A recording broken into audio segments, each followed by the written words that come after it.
संपन्नता की ओर बढ़ते कदम। परमात्मा इशारे। ओम शांति। जब किसी बड़े का हाथ हमारे सिर पर होता है और उनकी मदद का अनुभव हम करते हैं, तो कोई भी बात हो, कैसी भी परिस्थिति हो, कैसी कोई समस्या आ जाए, उसको हम सहज पार कर सकते हैं। उसमें हम निर्भय रह सकते हैं, शक्ति स्वरूप बन सकते हैं।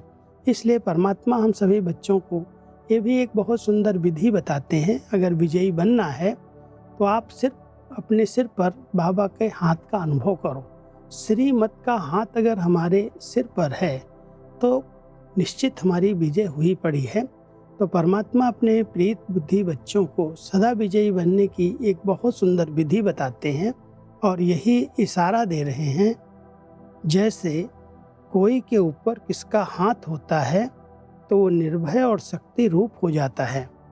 कोई भी मुश्किल कार्य करने के लिए भी तैयार हो जाता है।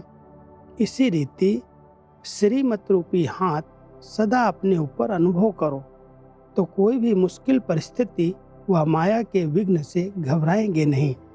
हाथ की मदद से हिम्मत से सामना करना सहज अनुभव करेंगे।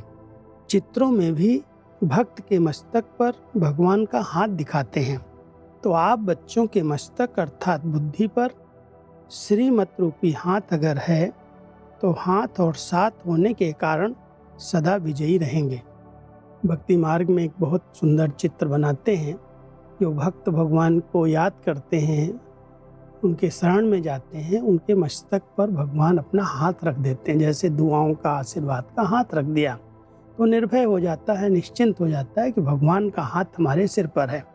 परमात्मा कहते हैं मेरे कोई स्थूल हाथ तो है नहीं, मैं तो आप बच्चों को जो श्रीमत दे रहा हूँ ये श्रीमत ही हाथ है। अगर तुम बच्चे मेरे श्रीमत पर चल रहे हो तो ये हाथ और मेरा साथ, मेरी याद आना साथ।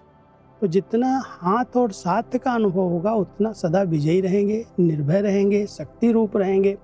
परिस्थितियाँ तो किसके सामने नहीं आती, बहुत वैरायटी और भिन्न भिन्न रूप में सामना करने के लिए आती हैं।